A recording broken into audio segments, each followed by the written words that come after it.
Fender. That's all anyone wants to talk about. Fender. And guess what?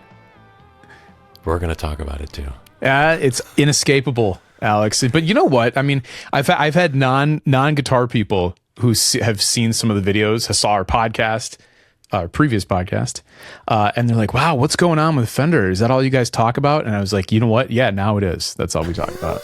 So even the non-guitar people are possibly sick of it, but you know what? There's more to talk about. And I think you've got a good angle on this. You know what I want to talk about? I think for some people, the disgust and the taste in their mouth is so acidic that they need to leave Fender as a brand. And so I thought, why not help these guys out? Or they can't even look at it anymore. I'm like, okay, let's give them the best alternatives to like the best of Fenders, right? I love it. Alternative to Strat, Tele, Deluxe Reverb, and then we'll just keep going. Now, in preparation for this, because I you know, as we are professionals, we do talk before we do these shows. My take was I was gonna go in a category. It's like, if you don't want to get something that might be considered a copy. Oh, okay. So we'll go there. I'll reserve it. I will reserve it. Best like copy and best thing that is not a copy. Yeah, because that was honestly my first. Well, let's just go there right now. That was my first thing. It's like, well, okay, why do I need to find another Strat or another Tele? Yeah. Why not? Here, you ready? Yeah. Yamaha Revstar. I was gonna say it. With the P90s, because we both have connected with this guitar in at various points, and I think both of us were like, wow, this is unlike any. It looks unlike anything else, and I think it's, you know, it plays great. It sounds great. A cure for the common Fender, the Revstar. Right there, it is. Episode title. So that's it. That's all I'm bringing to the table. That's the whole episode. We're done. Got it. That's it. But I think people underestimate how versatile the Revstar is and how honestly different it feels. It does feel like a modern guitar, which is weird. Everyone claims to be like, this is the modern interpretation. Even the Silver Sky, sure, a modern interpretation. I'm like, well, okay. But Yamaha Revstar I can confidently say this doesn't feel like any guitar I've played. The carbon neck, the push-pull, like mid-frequency. There's a transformer in the guitar. Right. The fret feels very different too. It's like everything about it is just like a little bit different. The way they voice their P90s feels different. Yeah. And it's really just a fantastic. And the shape. It's like an offset double cut thing. It's like where does it land? Anything. I don't know where it lands, which is great. Which is exactly why I want one. Because it doesn't land anywhere that I would normally land. Now let's say you really wanted to stick it to Fender, right? Let's say you were on a personal mission. So I want to play the best Strat copy. What would you say? I have a couple in my mind. Okay. That I think are. Admittedly, my experience with playing Strat copies is limited, because I will say, up until this little Fender snafu, I always was kind of the thought, like, why do we like just find a Strat you like, find a Tele you like. There's a lot of them out there, many different kinds. However, there was a brand. Shout out to Doubleday Guitars, and they make. Now I've played their Tele copies, they're called the Broadwing, and they're out of Austin, Texas. Mm-hmm. That guitar I still think about it. Like I got to do it for a premiere guitar video. I got two of their guitars. One was a Jazzmaster copy, and the other was a Tele.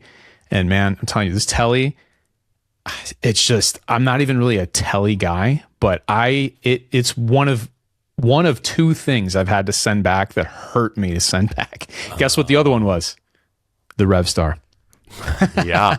It was the pro version of the Revstar. But yeah, so that would be, they make a Strat also, and Austin, I apologize. I don't remember what you call the Strat-ish guitar you make, but the Broadwing by Doubleday Guitars. That's my offering. It was just great. They're hand built, no CNC machines. Pickups are incredible. He winds those. Just the build quality. It was just cool. What's the price point on that guy? They're expensive because they're like kind of built to, well, a lot of them are built to order, but he does have some that are available. Less than three? He's got a line that is it's like a slightly I don't want to say cheaper, but I mean they are cheaper. They're made with more off the shelf type parts and components as opposed to the hand carved stuff that he does. So those I think are very reasonably priced. The custom ones, I think it's also depends on what you want. I mean, I think it would go anywhere from, I think 29 is where it starts maybe. And then obviously sky's the limit with what you want them to do. So it's pricey. So it's a pricey alternative, which is why I don't have one someday, but it's a pricey alternative, but it made such an impact on me that I was just like, man, I gotta bring it up. So that's what I got. I would say on the less pricey side, Sire guitars, I think, are incredibly underrated. And their price points, it'd be their like S3. Okay. Is their Strat copy. Great guitar. Great price. Great frets. Good, like, I think people would be really happy with that if they really wanted a Strat style guitar that's like pretty much a Strat. Right. Now, did you say what the price range is on that? On the S3, I think they're less. I think they're $399, maybe $299. Oh, I mean, okay, so they are affordable, very affordable. And see, that's the thing though, is that now, granted, it's a Squier, so it's Fender adjacent, but I have a P bass it's a Squier P bass. Yeah, and dude, I mean, unbelievable. So it sounds like Sire could be in that category of like just sleeper guitar. Yeah. Which speaks to the simplicity of the Fender design. I mean, you can make it doesn't have to be a $5,000 custom job by Doubleday Guitars to be good. Yeah. You know, in fact, there's a good argument to be made. You hear it against the Silver Sky all the time. You don't need to pay $2,800 for a bolt-on, Strat style guitar. Yeah. I beg to differ. I really like mine. But, maybe you. But for a man of culture. I did buy mine used, unreverbed, and bought it from a lovely person who just really needed to get rid of it. So I didn't pay very much for my Silver Sky. But okay, Sire. Now, because you've played their non-Strat, or you're working with their non. Yeah, their H7, but I played their S3 or is it S3 or S5? Whatever their lowest one is, and their S7. And I loved it, and it felt great. It sounded great. So it's just, there are, to be honest, there's so many alternatives. But I think you're right in that your initial pick, the Revstar, I think is that, hey guys, try something. Everyone who's saying, try something new. How come no one invents anything new? Revstar is so different. And I think everyone will be really surprised at how great it sounds. Yeah. And it's funny. I know you've seen that, probably seen that comment a lot. I know I've seen that comment amongst all this Fender stuff is, and it was like for the pro Fender guys, and then also the anti Fender crowd were both agreeing, try something new. Like, okay, Strat copy guys and PRS, why don't you make something new? And, instead of trying to copy the Strat, and then it's the other side too. So, I mean, there are other guitars out there like the Revstar that I think, just go kind of break out from the mold. Because that was the first thing I thought of when you brought this topic up. I was like, oh, cool. Let's just go somewhere else with it. Yeah. So let's go to Deluxe Reverb, right? Probably the most recorded amp in the world. Yeah. Number one on everyone's list, probably like if I could only have one. But let's say, I can't stare at that logo anymore. What should they get? What could they get? I mean, to be honest, there's so many great amp options right now. Yeah. And I have a Deluxe Reverb. The way this is shot, you probably can't see it over my shoulder, but if you've ever seen one of my other videos, you've probably seen or heard it. And the reason I have that amp is because when I was a young lad, I looked up to a band in my town who had a really great guitar player, Mike Venditelli. I don't even know if he'll remember who I am. I don't know if he'd even remember, but I remember seeing him play a Les Paul into a Deluxe Reverb, and I was a kid, and I was just trying to figure it out. And I was like, man, what kind of amp should I get? And he's like, deluxe reverb. And I said, Mike, noted. And I went and got one, and I've had it ever since. Wow. But the problem is that it's, like you said, there's just so many better options out there, you know. Man. The reason I bring that up is that I'm not very well versed in what's out there. I've played some things I've really enjoyed. But I guess here, let me ask you a question back. Are we saying what's an alternative to the deluxe reverb that is similar? Or are we saying what's an alternative to a deluxe reverb that's, you know? I think, is there another amp that could cover the same situations? I see. Not in the deluxe reverb way, because I think, you know, that circuit, specifically the blackface circuit, is a very specific sound. Yeah. But I think there's versatility if you leave that semi-scooped, bright amp sound. I think there's a lot of options out there that are not Fender. Yeah. So I'm going to levy a something that I know you have a Blues Junior somewhere in there. Yep. I've played, I forget the model, maybe you can help me with this, but PV has some amps that are relatively affordable. They kind of even look a little Fender-y, a little Blues Junior-y. I should be more prepared, and I can look it up here, but I don't want to look like I'm Are you doing talking about the something Delta else. Blues? Could be. I had one of those, and that amp was so good. See, there we go. Okay, They don't make. I don't know if they make the Delta Blues anymore, but the PV Classic, I think, is what they do now. Classic 30. There it is. Yeah. Classic 30. That's what I'm referencing. That's my submission. Classic 30. Great. Yeah, that's 6v6, 1x12, built-in reverb tank. Cool And amp. it's like $900. Yeah, dude. I mean, it's, you know, because even now, like I bought this in 2006, and I think I have the receipt somewhere. It was like I traded some stuff, so I think I only paid like $500 or $600 for it. Now, I mean, that's like $1,400-1,500 Right. for this amp over here. Right. So that's And a lot. at that price point, you could get a Rev D20 combo, Yeah. and it comes built in with load box and all these other great features. Rev has a ton of cool stuff. I mean, it's it's a good cross section of like futuristic options and still a classic amp feel. Plus, they look great. They're really cool.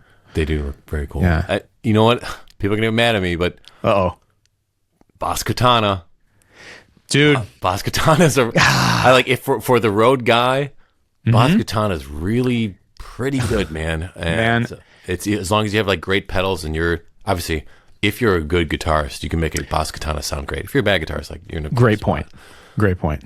That's and right. it's not going to feel like a tube amp. You're right, but there's a lot of times where that doesn't matter. I don't know. Yeah, it doesn't matter. I mean, honestly, dude. So I had one that was given to me by a subscriber, and then I gave it away to another subscriber, and I miss it. It was a great amp. Right. Yeah, I dug it. It was one of the white ones too. A white. I forget which combo it was, but it was the right before they came out with the new generation. Now I do have a I have a Quilter Cub over here, the American. Great Quilter Cub. That's right. And here's my thing on that. I think it sounds great. It sounds great in here. I did take it to 1 gig, and it's just not loud enough. Right. It's just not loud enough. And but I mean, in a smaller room practice amp, it's phenomenal. It's great. It's got 3 inputs, 3 different flavors, you know, very good, very affordable. And I think that's in the, you know, that's kind of amp where I would be like somebody who's older, who doesn't want to have to lug around a tube amp, wants something simple. Right. Doesn't want a Boss Katana with all the little buttons and lights. And there are a lot of buttons, and there are apps too, which is pretty annoying. That scares a lot of people and annoys scares me. Of us. Yeah, dude. It's annoying. Yeah. It is annoying. annoying. I don't want to dial it. I've been distracted enough. I don't need to be on my phone trying to dial in a tone. Just give me you know, I get it. There's a lot of amazing things you can do with that. But so there you go. PV, Classic 30, Boss Katana. You know, one more late addition. Yeah. May I submit? Marshall combo amp, like a DSL 20.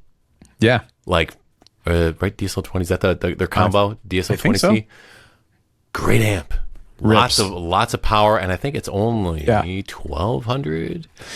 You can find them used all day for like 800-900. Yeah. Or if you don't really need the reverb, a JTM combo. This is a combo. Now, unless I need super clean tone all day long. Right. That's not it. Also, Mesa Boogie, Fillmore. Okay. Or, the Fillmore 50, 20. Do they make the 20 anymore? Dude, But the Fillmore is like based on the Blackface, which is okay. But it's like a hot rodded deluxe. This conversation, I think for me personally, like this is something I need to, and you know what? I'm going to make a pledge here on Good Morning Tone Town. I'm going to deep dive on the amps out there because every time I turn that deluxe reverb on, and you know what? Listen, it's fine. It's perfectly fine. But I'm constantly wanting it to do things that it just doesn't do. So I've suffered with that long enough. You know what? Damn you! Why don't you sound different? Yeah. Slap it. Just slapping it. But then I slap it, but then the reverb tank goes. You're right. This wouldn't happen if it was digital. Now, you know what's... Okay, this is me, like, technology guy. A great way to find out if you like an amp is amp captures, though. Like, it is. It is a really great way to be like, wow, I really want a Sun Dragon, like a 68 Sun. Right, because I have this sick capture of it, yeah. But it's a great way to find out. And actually, you know what the other gateway pedals are? The Origin Effects amp pedals. It's like the Magnetone pedal, and I'm like, wow, I really want a Magnetone amp now. So like, I've played a couple Magnetones, and they are supremely fun. Oh, there we go. Cool. If you have a little more cash than normal, than the average person, Magnetone. Varsity 15 comes with reverb now. Sick. You played it, right? Amp. I have played it, yeah. And it's a phenomenal amp. Even their like more specific / collaborations are really freaking cool, man. Yeah. Like, if you're not a big Guns N' Roses guy, it's okay. That amp is still killer. Like, it's really, really cool. Oh man, I wish I could remember the real small combo I played. I am unprepared for this. Also, the Vox AC4, maybe. Okay, maybe. I mean, how voxy is that? It is voxy. So like, voxy? if you don't, the chime is there. But I guess like we're trying to broaden people's horizons. Take a second look at Vox. Like that's the ad we're running right now. Right. It's true though. Same old. It's true because look, even in my head, I'm doing a joke. Come on, you're stepping on my joke. I was doing a commercial, and you're like, "Oh, Tom, come on." I'm gonna mute myself. You say your thing now. No, I got nothing. I lost my mojo. Thanks. Our first fight on the air. I was so committed to my bit. I know. And I was like, he's got to stop soon. I was just falling down the stairs verbally. I was verbally falling down. It was just like it got away from me, and I just couldn't stop. No, I love it. Also, it shows that my joke wasn't that good. It wasn't good enough to stop. We'll never know because I wouldn't shut up. So okay, so what were you saying though? I don't know. Okay. Anyway, amps. There's lots of amps. If you can't find the amp you want, digital, solid state, hybrid, I don't know what to tell you. Just give up. Right. No, don't give up. Please give up. Don't ask us. That's all we're saying. Don't ask us. Ask yourself. Yeah. Ask within. But seriously though, I think that's it's almost, I think it's a more valuable conversation even for me personally to have about, hey, what are some alternatives to, like, if you're a Fender guy, right? There's a lot out there. And you should look into it. And I would argue it's probably going to have a bigger impact, at least on me, than finding that perfect alternative to the Strat or Tele, Now, your go-to Fender tone is like a slightly edge of breakup, right? I'm assuming, and then volume it is to clean it up. Yeah, and when you said I forget what we were talking about. It was Magnetone, where you said if you don't need that perfect, pristine, tone, then there's a lot of options out there that kind of open themselves up to you. And I don't even like it. It's like I leave pedals on all the time to cover that up. It's I don't want that. I don't want that. I really think you would love the JTM Marshall. I really think you would bond with it. There's no built-in reverb, but it does have an effects loop. So yeah, Now you've recommended that many times. I do need to try it. I will find a way. Yeah, please. I have ways to find it. I still feel bad about the joke. I feel bad about the joke. I have ways. I have no. It's. I have considerable means at my disposal to locate that amp. You'll hear from my associates in the next couple of days. Right, and then it's just like, oh, you mean like Sweetwater? Your Sweetwater rep. Yes, that's what I'm talking about. You have like a red phone that only calls Sweetwater. And like there's no dial on it. It just calls as soon as you pick up. Like the Batman phone. Yeah, exactly. Yeah. But they have an emergency line. Sweetwater emergency response. How can we help you?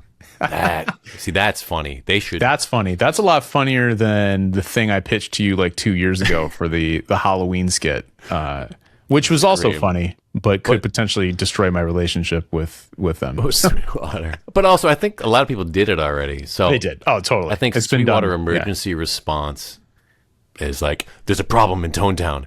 Sweetwater emergency response. Anybody watch? You will not take that idea from us. Timestamped. Right here. The copyright protects art in its moment of creation, unlike some things out there.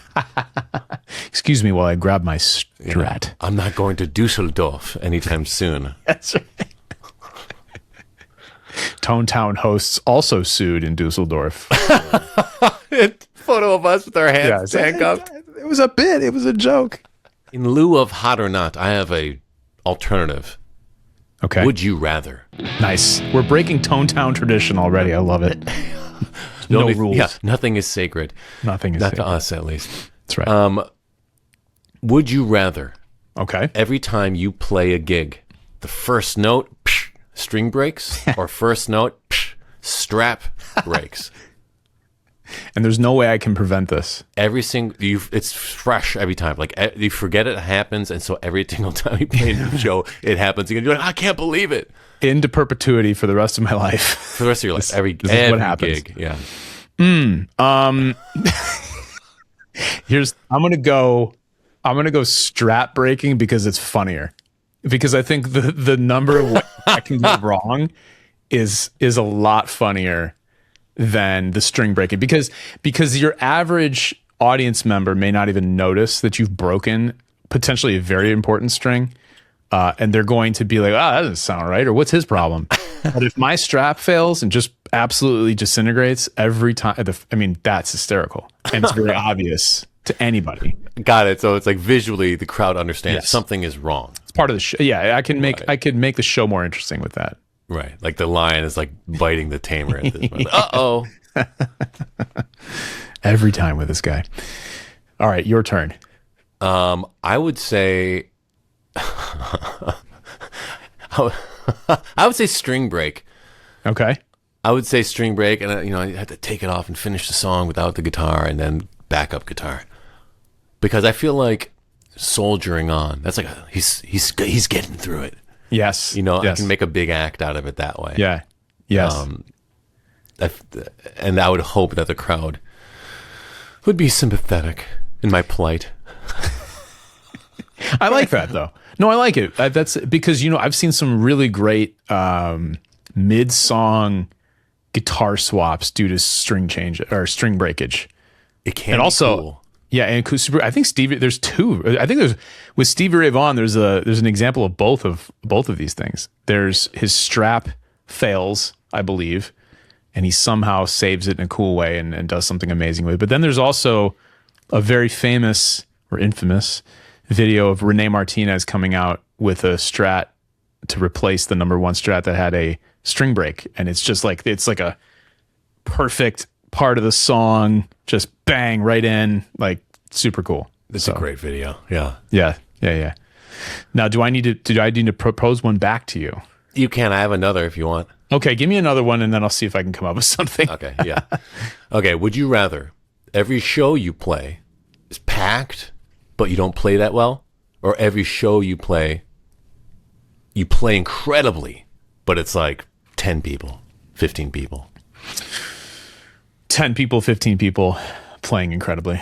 because I've had both experiences in my life. I've had some very lackluster performances in front of lots of people, and I've had some incredible musical moments develop with a few people. And something my dad, because my dad is such a supporter, he'd come out and just hang out. He'd be one of like 3 people in a bar while I'm playing or something. And, there were a few times where he was like, you were kind of phoning it in there, weren't you? And he's like, don't do that. You never know who's here. You never know. Yeah. It could be the one person you need to play for. That's a very important person. So you better put on a show even when there's 3 people here. And you know what? That stuck with me. So I'm going to go for the rest of my life, play really well, make some great moments, but to no one or very small numbers of people. I agree. Only because I've done that so many times. Is that right? I've played to so few packed houses, of my own accord at least, and usually it's because I'm opening for someone who's very big, right? And it's just such a great feeling when you leave the stage and you're like, I nailed it, left it all on the stage. Yeah, I had the same experience. So the first practice space that I ever rented out, we shared it with this band called the Love Hammers, and at the time they were doing very well, very successful, signed to some label.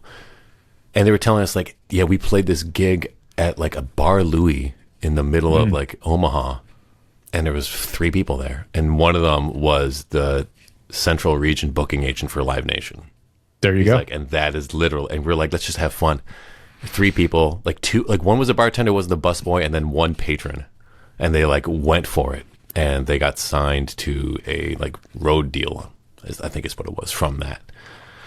And I was like, okay, well, yeah, I mean, I'll go for it. Yeah, right? I'll try. I mean, I'm already here. And the people that are here are expecting a show. I remember, oh my God, there you go. Real quick story time on Tone Town. I was playing in a band. I'm not going to say the name of the band. I love, they're great guys. And everyone was feeling kind of down on this one show. One guy was actually quite sick. The other guy was going through a hard time in a relationship. And I had to do like a Rudy speech, or like Mighty Ducks speech. Nice. To be like, there are people here they drove across the state to see us, and we're going to put on a great damn show, right? And they're like, yeah. And then we got a like pitcher of beer and did it. Because sometimes like it's easy, especially when you're on tour, like you just forget, like especially when you have like maybe 2 bad shows in a row, or maybe you get bad news from the booking agent, whatever it is. Like there's so many things that can like crash your positive mindset. Yeah. And I took it upon myself to be the team leader in that moment, right? Because I certainly wasn't. I was the newest member of the band at that time. They'd been around for years. But I was like, time to rally, come on. And it was great. I actually put on a great show like that. Because sometimes that tension that you have too, is like can like be released on stage in a great way. Absolutely, you see that in the stage. You see that in movies, and you like that tension. You can actually like hold on to it. I mean, in recordings, you can hold on to like this human emotion, and you get to release it, and people recognize it. They do, whether they know it or not. That translates. That absolutely translates. I feel like you would give a very. I feel like you'd be good at that. That speech, the Mighty Duck speech. You've given me many Mighty Duck speeches over the years we've known each other. So I know you're good at it. So I can see, and that's a brave move, being the junior member of a band. And like, you know what, guys? Come on. Well, I was like, like we have a show in 30 minutes. Like bar's filling up. Like, right. We're like, what's going on here? Because I saw, like, if I don't say something, we're about to have, this show is going to be 2 more bad shows. It's like, it's going to keep going. Right. And I'm like, I'm willing to be the bad guy if it gets us a good show. It's like, maybe I'm out after this. Like, maybe I'm overstepping my bounds, but it's like, I think we need to have a good show. It's important for these people who paid money for tickets and for merch sales and for all these things that are happening right now. And luckily it worked in my favor, where everyone was like, you're right. I'm like, phew. Nice. Yeah. Because you finish it at the last moment, and you're like looking around and like, and then just bracing. Yeah, right. Yeah. So cut in my head. That's what it was. Cut to the most difficult member of the band, just kind of nodding a little bit, smirking. Right. You know? Hey man, it's like, yeah, you're all right.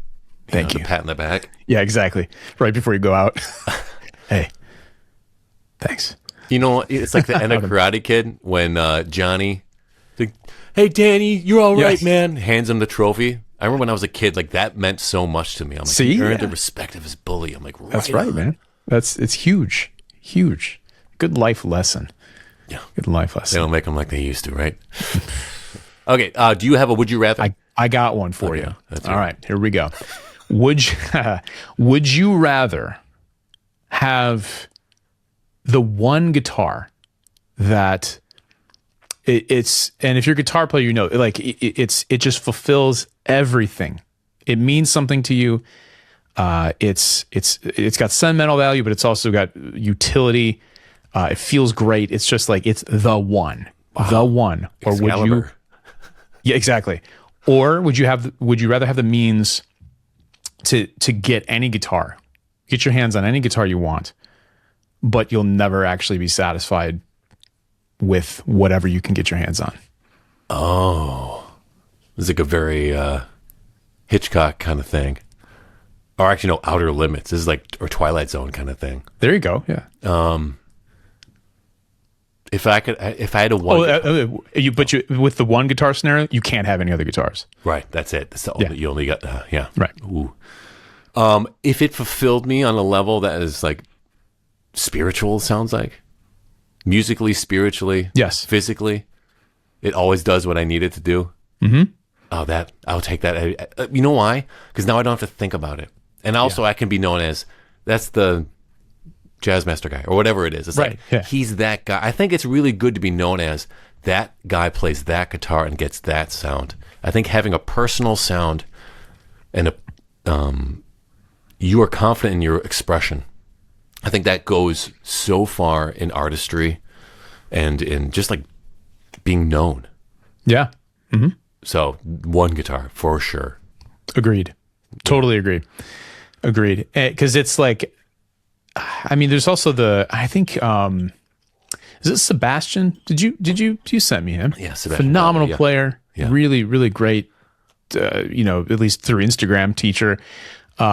He plays he's talked about it. I'm pretty sure. Plays that Les Paul, I think. Yeah, like he's been playing it for like 20 years. Man, like oh man, 90% of the time, it's all he's dude. playing. Yeah. And you can tell, and it's so cool. It's so cool, And even someone, I mean, he's not a household name. He's not an Eric Clapton, but it's even for just these Like great, you know him as that though, like just your brief digital. Oh, I know it encounters before with him. as I'm scrolling through Instagram and I hear it or I see it. I'm like, oh yeah, Yeah. I'll stop. I'm going to stop right here because I know this is great and I know what this is and it's, it sounds great. So yeah, I mean, it's I think to me, the only people who would choose I could be putting words in your mouth out there if this is you, but I don't have a collector gene. I don't have a desire to collect things. So I feel like if you're like a Jim Irsay who wants to have the Jim Irsay collection of guitars of like, well, I want Jerry Garcia's Tiger and I want, this, and I want, even if it's just for a passing moment, just passes through my hands, like that might be really important to someone who's more of a collector. I'm not a collector. I won't say that I'm like a player, but like, I do have a guitar, an acoustic guitar that is that guitar for me, which is why I just can't, like every acoustic guitar I pick up, I'm just like, okay, cool. It's like, it's not that one though. Like that's the one. So Do you have a guitar right now that you could say like, I could play that guitar the rest of my life and be happy? yeah, that Martin acoustic. Yeah. It's in a case. Otherwise I would grab it, but it's a guitar my grandfather bought me in 2001. He was a guitar player. He really, really wanted to give me a guitar from him. And we went to a guitar center and I really didn't know what I was going to, grab, but it was fulfilling a need at the time too. I had an Ovation and which is it was fine, but it wasn't a real acoustic guitar. Right. And this Martin 00016 RGT custom, If you must know. Number 111 of 250 for a short run for Guitar Center. That's the guitar. That's the guitar, man. Like I could get rid of everything else down here and I would play that. Like, wow, no problem, no problem. So I don't have a number one. I don't think. You know what I mean? Do you want to have it? Are you in search for it? I'm not in search for it. I guess that's Okay. the other thing. It's like Yeah. because I haven't found my kind of thing yet. Like, Yeah. my problem is that I'm it's like self-assessment for HR. What are your weaknesses? I care too much. Yeah. But one of my weaknesses is that I love guitar too much, and that I can find great tones in every guitar and enjoy it. I wouldn't say it's too much at all. No, really. But you know what I mean, though? It's like, yeah. You're excited. Too much. I work you're too excited. hard. You're excited about what can I pull out of this thing that someone has put in my hands. You know, I watched you at NAMM. I have a video of it. I should send it to you. Oh, yeah. But I was like a headless. Oh yeah, the headless Telecaster.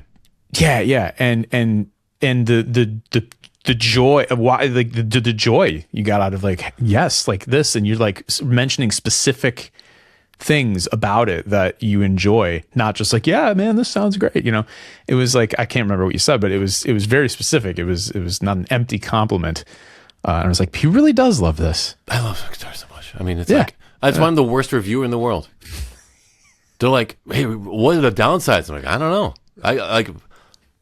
What are you talking about? Like, I haven't road tested it, if that's what you're saying. Right. Like, right. Yeah. There's no glaring like production issue. I mean, like, it's like, yeah, it's missing 4 frets. Like, you just didn't put them on.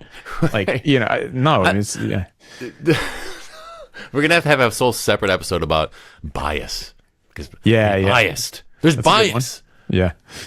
Everyone's like the blind judge statue. Right. With the scales. I'm like, is it like everyone has like an impeccable record of like integrity, except for me. But like not Alex. Yeah. Look at how biased he is. I'm like, because I like it. Yeah, it's just people aren't used to that. You know, it's not used to it. It's either oh, you're a paid shill, or you got to find everything wrong with it, and you know, so. I got accused of being a shill the other day when I said, "What did I like?" Oh gosh, it's Strymon Deco. I said I like the Strymon Deco. That's what got you. And it was a guy who actually loves my channel. He said, he goes, Strymon shill. I'm like, I'm shilling. Okay. Like, I like the Deco. Like it's right. It's like one of the best selling pedals in the country. Like I was going to say, I don't think that's like a super hot take. Like, well, you say that anybody, they would, yeah, that's great. It's yeah. Why wouldn't you love it? Of course. Like, was Eddie Van Halen a Marshall shill? You know what I mean? Like, he loved his plexis. Right. Like, was Clapton a Fender shill? Right. Like, he loves his gear. Like, I don't get, like, and that makes me realize, like, okay, some people just, like, don't love their gear. They're, like, so annoyed that anyone made it. They're annoyed that they had to buy it. And they're annoyed that there's even a brand associated with it. They're like, oh. Yes. Yeah. It's so weird. That's got to be difficult to be in that mindset. Yeah, that must be brutal. Like, every time you're on YouTube, you're like, look at all these shills. Yeah, right. I mean, what does he say when an actual commercial comes on? I was going to say, how about that Ford F-150 that pre-rolled on my video? It's like, are you upset by that too? Like, Ford shill. You know, this guy's a these Ford. Guys driving a Ford. Hey, you're shilling. Yeah. It's like, oh, I'm sorry. Did you strip the badges off yours when you bought it? Like, I did. Did you build your own car? Yeah, exactly. That's the only acceptable transportation. Right. I ride a horse. Thank you. I ride a horse, and there's no logos on the bridle or the saddle. I made it myself. Yeah. I cut tanned and cut my own saddle. That's right. All y'all riding around in them automobiles. I'm over here riding a horse. Good old Quicksilver never let me down. All right. I'm like, oh man. Okay. It's like, all right, you can make that comment. Right. I'll let a cowboy dress me down all day long. Yeah. Oh, for sure. Yeah. A real cowboy. Okay, so that's it on That's a good would you rather? Yeah. Are we gonna? What are we let's do some. Wise? We're at 39. I mean, we're at 39. Yeah. So, do you want to address the first episode, and we're happy that it was well received, or like address the audience and regarding that? Yeah. Okay. Do you want to go or do you want me to go? Yeah, are we calling this Q&A or reader questions? What are we calling it? Yeah, Q&A. Let's say feedback. Right? Yeah. Right? I'll do a little feedback. I love that. Now Alex, time for... it's you say it. Yeah, you announced it. Time for some feedback. Yeah, that was good. Alex, it's time for some feedback. And I don't mean that kind of feedback. I mean from you. And you know what? We launched this thing and we launched it. And I'm so pleased to hear from familiar faces, new faces, all of whom seem to be having a good time in Tone Town, which I think is what we were hoping for. Yeah.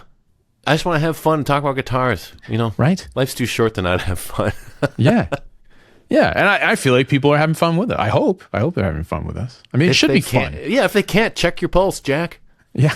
Because this is entertainment. It's always Jack. It's always Jack. It's always a problem. It is entertainment. But yeah, so I think, I saw a few people say, hey, thanks for, or in so many words, like, thanks for some levity.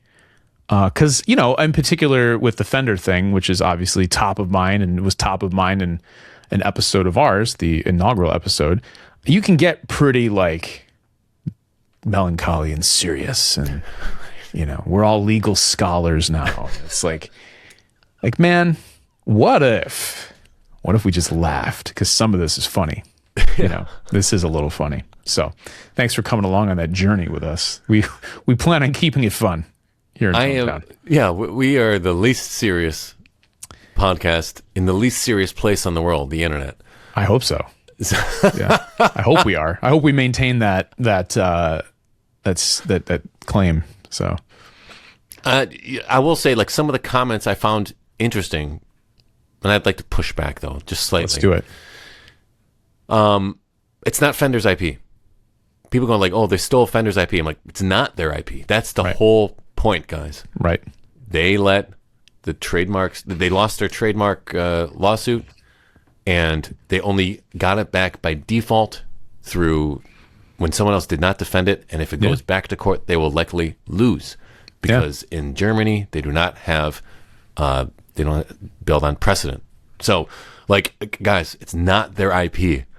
Now, you can argue whether or not that's ethical, but are you saying that the Fender conglomerate megacorp is more ethical than a small builder?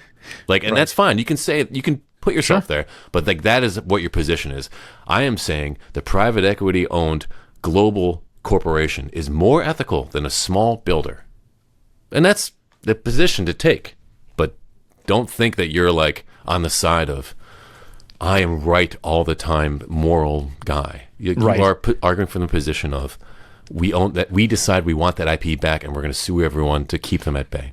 And that is a legal strategy. Whether or not you think it's nice and forthright is another thing.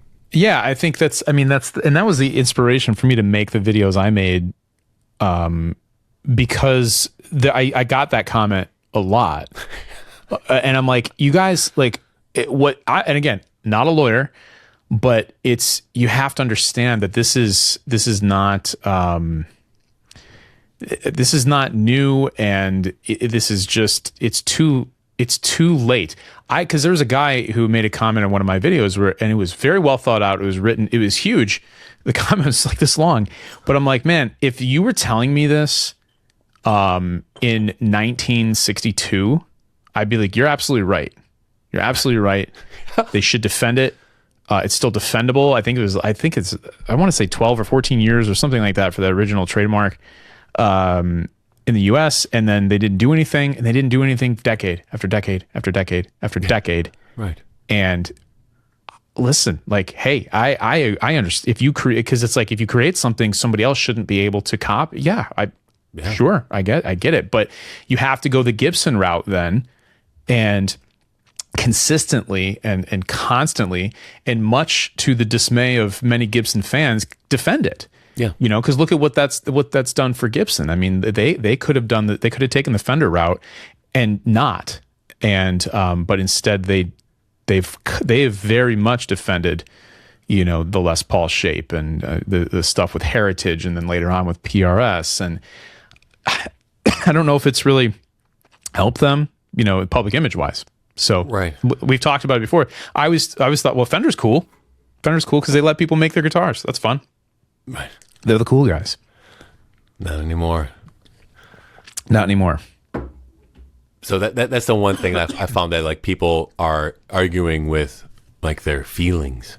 And Yeah. I'm like, I know that you feel that's Fender's design. And yes, Fender did originally come up with that design, but it's no longer theirs. And that is the crux of the entire thing, guys. Like, it's not theirs. And if it's not theirs, that means they don't have a leg to stand on legally. There's a reason why they shopped around for a certain court. Yes. Yeah. There's a reason why they did that, because Right. they already lost at the highest level in the American court system. Yeah. That wasn't an accident. And they're not a it's not their first case, Bird and Bird. They don't just you don't have two guys out there just like, hey, you want to try this? Yeah, let's try it. Yeah, let's figure it out. It's like everything's very intentional, and it's very well thought out. Probably an expensive firm. They probably know what they're doing.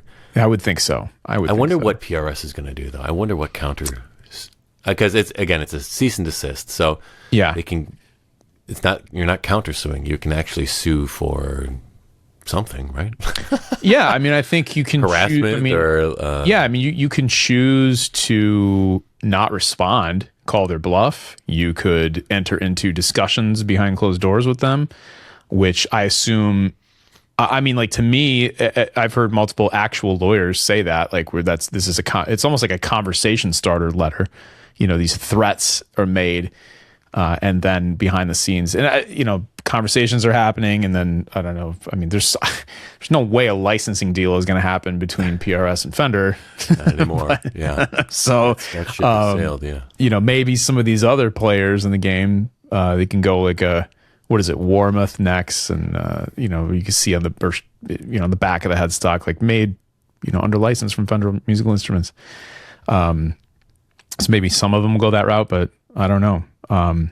I think you hit the nail on the head, though. It's like, and I think this is why, like, the lay person, myself included, sometimes has a really hard time understanding legal positioning, and is that it's not feelings based, and it's like, sometimes even if it feels wrong, it's legally right, and it's a sound legal argument, even though it doesn't make you feel good. You encompassed so many of the comments. I'd love to see in also that statement. the age breakdown of who supports who. Oh, that'd be interesting. Because like, if you grew up with Fender, like, you bought a Fender in the 60s, Right. I can see how, like, you would feel very strongly to defend Fender because they were part of your childhood and so forth. And if you got burned by Fender by buying a crappy guitar in the 90s, Yeah. I can see how you would support other builders. It's Sure. like, it's a very personal feeling. It's impossible to divorce those things from your judgment making process. So I'd love to see either age breakdown or like when was your first bad experience with the guitar? Yeah. That'd be very interesting. I hadn't thought about it that way. That'd be really interesting. That's probably where the internet's at right now. Yeah. Which one was mean to me and which one was nice to me? Right. Well, hey, I mean, to be honest with you, to some extent, I mean, it's like, I don't have anything really against Fender. I have Fenders that I really, really like, and I've never dealt with Fender, but PRS they've had me in their factory twice. You and I have spoken directly to Paul many times. They're very they're inviting. It's a warm feeling there. It's an accessible feeling there. Generally. Well, like, the only person in the country who has a direct link to the golden era of guitar is Paul Reed Smith. Yes. Still, yeah. Ted McCarty mentored Paul Reed Smith. Right. Like, there you go. Like, that is it. He didn't mentor anyone else. Right. It was just Paul Reed Smith. So, like, the only one who can have a legitimate claim to I am the heir of American guitar making is Paul Reed Smith. Yeah. Mm-hmm. I know John Suhr was a master builder at Fender, and so was. No, that's it. Right? LSL wasn't a Fender guy. I don't think so. I think he just made his own. So, you know, it's like that's like when people think like, oh, he's just a guy trying to rip off. I'm like, no, he literally was carrying the torch. Yeah. Like, it's not like he's just, now I can rip things off. He carried the torch. He came up with his own designs, came with his own pickup designs, and then got Ted McCarty to like walk him through everything. Yeah. Did you watch their documentary? I have not, but I heard it's fantastic. It is fantastic. I watched it on the plane home from NAMM this year. Nice. And it was great, man. It was, and it really, that's what it drove home to me. It was good. A lot of interesting things about PRS and their history, a lot of interesting things about Ted and his history, but really it was like, oh, this is the lineage. This is the torchbearer. Yeah. Wow. As much as people would hate to admit it, like the Paul Reed Smith haters would hate that. They hate that idea. Yeah. They have no idea where the word McCarty comes from when it's like one of their models. Like, why did he name it? I was like, do you know? Like, they were like master and apprentice for a very long time. Yeah. And it's, and you can see it in the way that Paul approaches sound. I mean, like the pickups sound that Paul is chasing is literally like an extension of what Ted McCarty wanted to hear out of humbuckers. Yeah. Like, it's like there's so many parallels to like the taste level of Ted McCarty being passed on to Paul to be like, this is what a guitar should sound like if it's built in America, you know? Yeah. So it's it's just weird to me that people don't get that. I'm like, he's the guy. That's it. The feeling, but you know what? They feel it's the feelings thing again. I think they don't like that they're expensive. I think people, Yeah. it becomes very personal. Yes. Are Gibsons not expensive? Like, They are very expensive. Aren't they? I mean, They're there's expensive. plenty of Fenders that are very expensive too, yeah. you know? So, yeah, it's like a pick and choose. Like, I'm right no matter what kind of thing. yeah. Anyway, but I think people, if they can keep their mind open to like, Paul Reed Smith is not some upstart copycat. He is actually like, he's the most legitimate American builder right now. So, at least in my estimation. And Mine of as course, well. I'm biased because I met him, and of course, I'm biased because I play his guitars, which I Same. bought full price, by the way. Same. Yeah, they've never given it's me like, one. yeah, they don't even do that. They don't give. They don't. guitars. They don't. Yeah, It's they like- don't. So Yeah. I gotta respect that. Yeah, I do. Yeah, I do. But I wouldn't refuse one. Sure. B stock. Yeah, come on. Something you dropped? Yeah. Send it my way. 2018 semi-hollow Vela. Yeah. Come on. Cool guitars, by the way. The semi-hollow Velas. You played one of those? They're actually kind of cool. I like the older one before they switched to the Oh, double okay. dish pickups Oh yeah. Mhm. because they have the double dish now, which Yeah. or deep dish rather, and which Deep dish. is not again like that. I just love the DSO one single coil. I thought it was a great pickup, and it's no more because Paul Reed Smith hates single coils. He always has, Right. And that's okay. That's but he always has. He says it all the time. He's like they're not full enough, and Yeah. to Hey, a certain degree. argument to be made for that, depending on what you're doing. But you know, those Silver Sky pickups sound pretty good though, and the SE ones too. So Right, only because John forced him to make it. yeah, to be a fly on the wall for some of those conversations would be very interesting. I think. Right. Yeah. Paul comes out with three humbuckers in a Strat body. Yeah. I was thinking something like this. Okay. You know, Okay. 3 pickups. Uh, You know what'd be cool? An HSH Silver Sky. oh, interesting. I've seen people mod for the HSS already on the Silver Sky, Yeah. but the HSH. That would be kind of interesting. That'd be kind of like a wide range humbucker Yeah. in the neck, Single in the middle, and then and then a normal humbucker in the yeah, bridge. that'd be kind of cool. Right. I feel like Sir makes an HSH. That's really cool. is it that sort of approach, that setup? Yeah. Or it's not a wide range in the neck, but it's just Okay. their normal Right. humbucker in the neck.